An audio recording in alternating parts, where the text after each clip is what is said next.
ከበደኝ። ምንድነው እስቲ በልልኝ። ምን ልበል? በአረበኛ ምንድን ነው የምትሉት? መሲህ የሱኡን ምንድን ነው የምትሉት? የሱኡን ምንድን ነው? መሲህ። ኦኬ መሲህ ማለት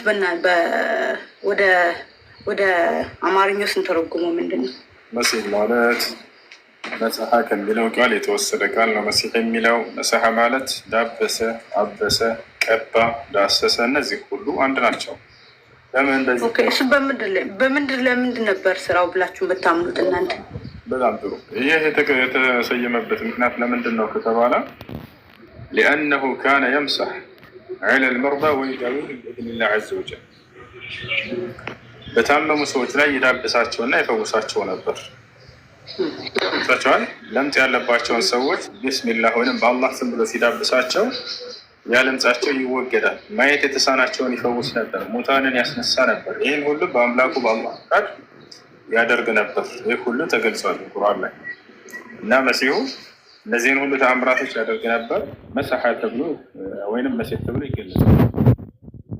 ቀቢው፣ አባሹ፣ ዳባሹ እንደማለት ነው። ሰዎችን በመዳበስ በመዳሰስ አላህ ፈቃድ ይፈውሳቸው ነበር። እሺ ኦኬ። ታዲያ እነሱ እሱን ከመላእክት ምንድን ነው ይለያል ብላችሁ እናንተ የምትሉት? እሱ እኮ እነሱ የሚሉኝ ስጠይቃቸው የሚሉኝ ልክ እንደ መላእክት ነው፣ በምድር ላይ ሲኖር እንደ መላእክት ነው እያሉኝ። አሁን ስጠይቃቸው ሙስሊሞች በምድር ላይ ሲኖር እንደ መላእክት ነው ከመላእክት። እኛ ደግሞ እንደሱ አይደለም።